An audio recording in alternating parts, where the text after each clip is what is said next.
After what they did to Doug, I should have never trusted Disney with Star Wars. I really disliked movies before, but never have I ever loathed a movie before. Until now.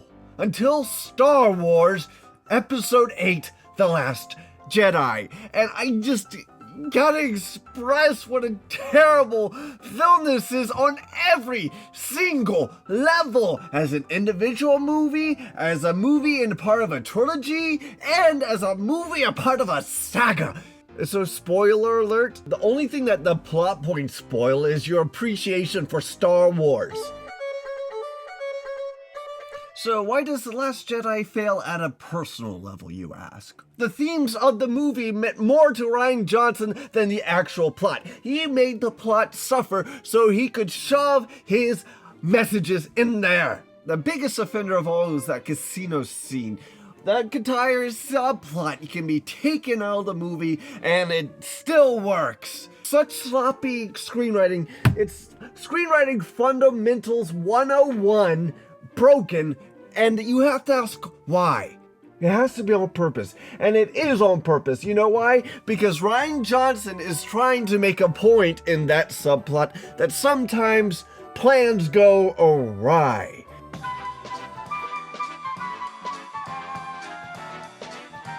Captain Phasma comes back. Why did they bring Captain Phasma if they were just going to kill her again after 5 lines? You know why? It's because of toys. They wanted to sell Captain Phasma action figures, but she's become the most useless, worst character ever introduced because she has so much potential, but is never actually brought to anything. Ugh, hurts me.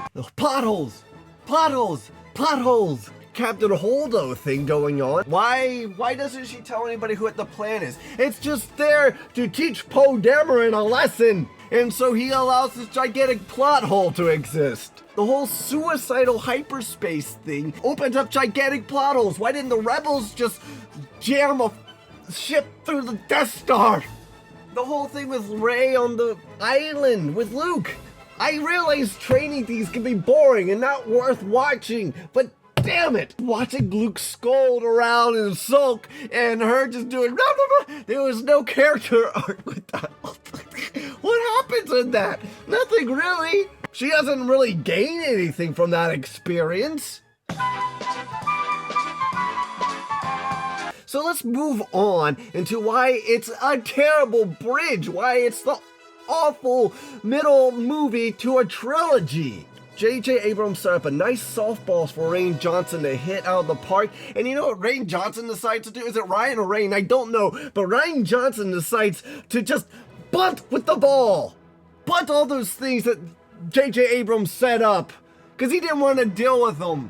He didn't like the pressure of it. You're a coward. This is an anti-narrative, like anti-humor. Rian Johnson does the postmodern thing and decides, I'm gonna not deal with dramatic structure anymore. I'm gonna say the opposite. We wanted drama. But Rian Johnson was like, F you.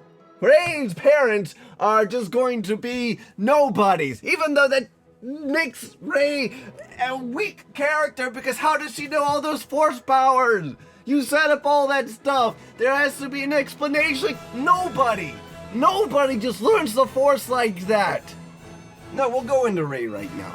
Rey is a weak character. She does not have to struggle. She doesn't have to learn. She doesn't have any character flaws to grow and overcome. It's been established that it takes a lot of training to learn Force powers. It feels cheap that she's so powerful so quickly. How does she beat Luke Skywalker in that duel? It's like a middle school basketball player beating LeBron James.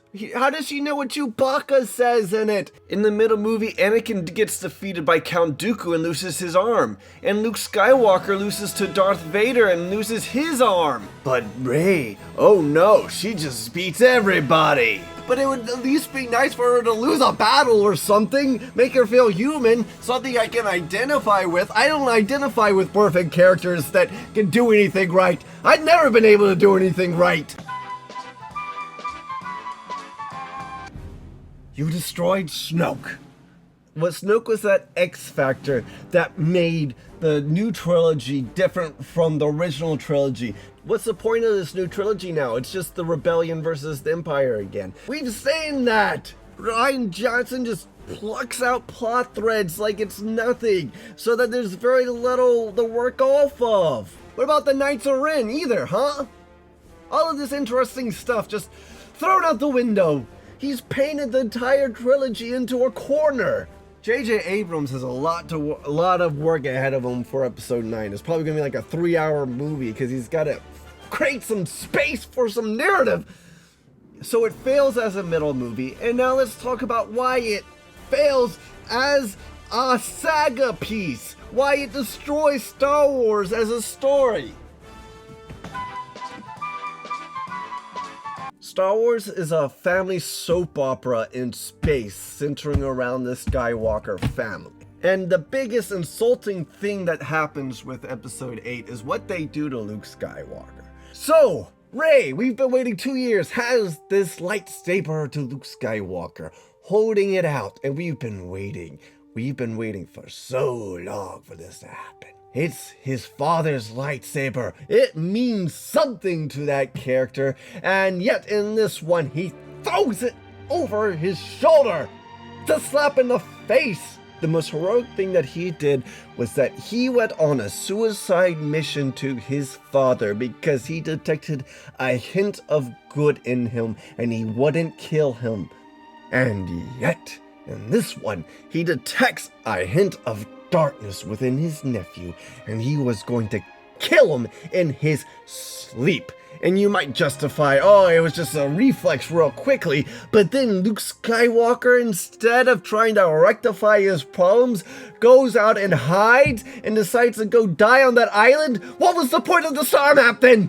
No wonder Mark Hamill pretended he was Jack Skywalker. The theme of the whole movie is let the past die.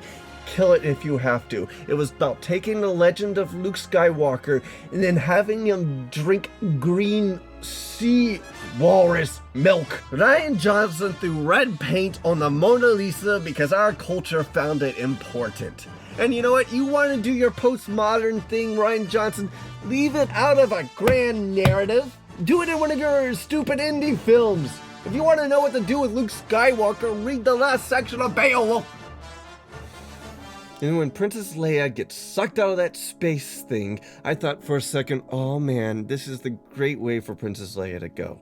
This actually works, you know, and I was ready to get the tear spigots to flow. But instead, she does stuff that's never been done before in the Force universe, although part of her character was that she's a general, politician, not a space wizard. So how did she learn to do that? It defies her as a character. You could have had her knocked out by the concussion without her getting sucked into space and then somehow force flying her way back into the ship. What is that? Princess Leia jumped the shark when she flew through space, and Luke Skywalker did so when he drank green milk.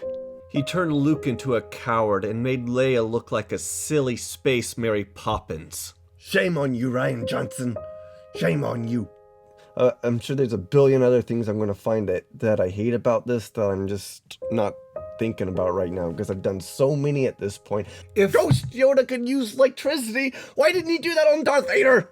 Take any strand of that film, pull at it, and the whole thing unravels. Shame on you, Rian Johnson. I liked you at one point, but now I think you're the worst filmmaker ever. You ruined Star Wars to make a postmodern message that wasn't fitting for a grand narrative. And Star Wars is important. It's the mythology of our time. And you can't just mess around with that. You have to treat it with some respect. It's not like the rest of Hollywood presents any redeeming features or heroes to look up to. We had Luke Skywalker. That was our big one. That was our mythological hero. And you threw red paint on him just to make a point. Shame on you. Alright. Made my blood boil. But I got it out of my system. The bad blood is out. And I hope it was cathartic for you if you did not like Star Wars either, because there's a whole big mess. It's a gigantic sloppy mess. It's sloppy writing all the way through, and the new trilogy is apocrypha.